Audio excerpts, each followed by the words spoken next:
Ku danna mana subscribe da alamar ƙararrawa. Baba ka tsaya ka kalla. Yankido bala'i. Yankido bala'i. Yau fa akwai matsala.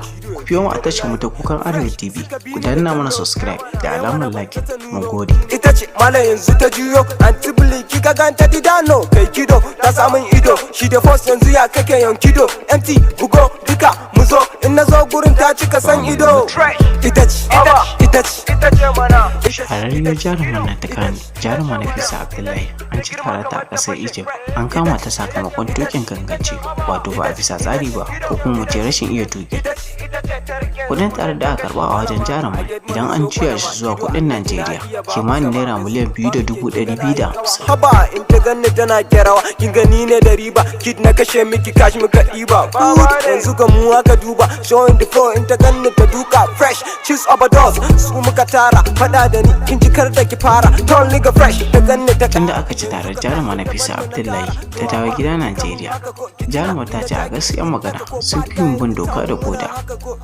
To dama Hausawa sun ce kowa ya bar gida ya bar shi. Kar ku manta jama'a, kuna tare da tashar ku ta Kukan Arewa TV. Ku danna mana subscribe da alamar like. Mu gode. Ita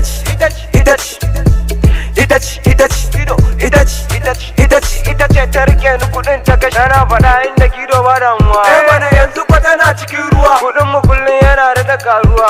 Kayan ya koma yin garuwa. She call me first ita ta ga rest ina bata tana cewa ta ga the best. I'm the life for the party. Kido bala'i yanzu kaska ta di party. The girl is a mad over ina binta tana mini leg over. Abaki yanzu ko game over. Bad boy ta gano ni the girls over. Haka ne she making jealousy yanzu ta mutu ba ta iya motsi. Kaji wai tana so ta bi 40 get money better muna jin alati.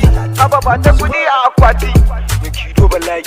Yankido bala'i. Yankido bala'i. Na so ta bala'i. Yankido bala'i. Yankido bala'i. Yankido bala'i.